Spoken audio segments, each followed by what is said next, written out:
Assalamualaikum warahmatullahi wabarakatuh. My name is Muhammad Syafiq bin Abdul Rahim. So I will be explaining about the case JetBlue and the new revenue recognition standard. This case discuss about the new revenue recognition standard and about JetBlue Airways Corporation on how the company will cope with the new standards. JetBlue has already acknowledged the new revenue recognition standard in August 2014, but yet to determine the impact of adoption. Financial Accounting Standard Boards (FASB) and International Accounting Standard Board (IASB) issued a new revenue recognition standards in May 2014. The prior standards apply broad concepts and different requirements for specific industries or transactions. The new standard outline a single comprehensive model to account revenue from contract with the customers. It requires the revenue to be recognized when there is transfer of promised goods or services to the customers and amount of the firm expected to receive in exchange of the goods or services. There are 5 steps in the new revenue recognition standards. The first step is identify contracts with the customer. It either can be oral or written contract. The second step is identify the performance obligation in the contract.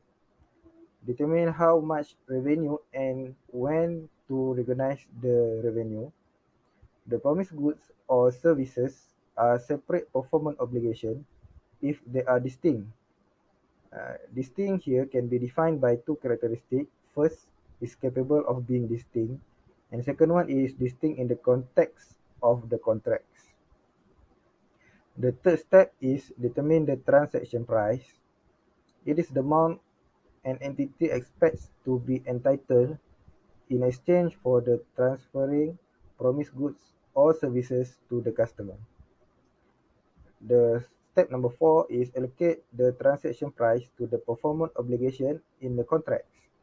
The transaction price allocated to each separate performance obligation based on relative standalone prices. And the last step is the revenue recognized when the entity satisfied a performance obligation. In the new standard, it also mentioned about unexercised right, where the prepayment from the customer is recorded as liability, but when the customer does not exercise the right, the company should recognize breakage as the amount of revenue. So next, I will be explaining about JetBlue Airways Corporation. It is an American passenger carrier company provided air transportation services around US, the Caribbean, and Latin America.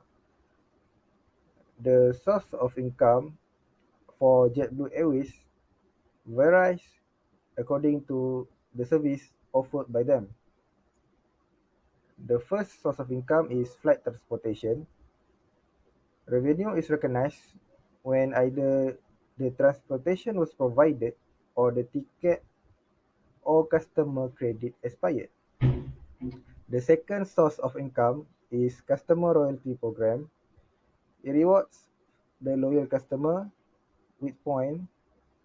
The issuance of the point does not recognize as revenue due to the prior standards. The JetBlue Airways use incremental cost method to record the customer loyalty point. The third source of revenue is ancillary services. The significant services in ancillary services for JetBlue is even more space.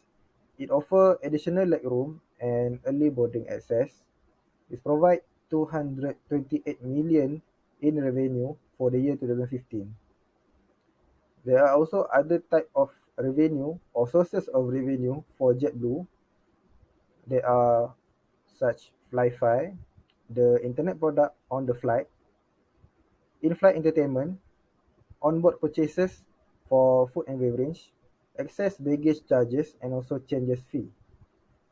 JetBlue need to determine the potential impacts from the implementation of the new revenue recognition standard on every component of the revenue, how the new standards will provide opportunities for earning management, and whether it will provide more decision useful information than the prior US GAAP. That's all for me. Thank you.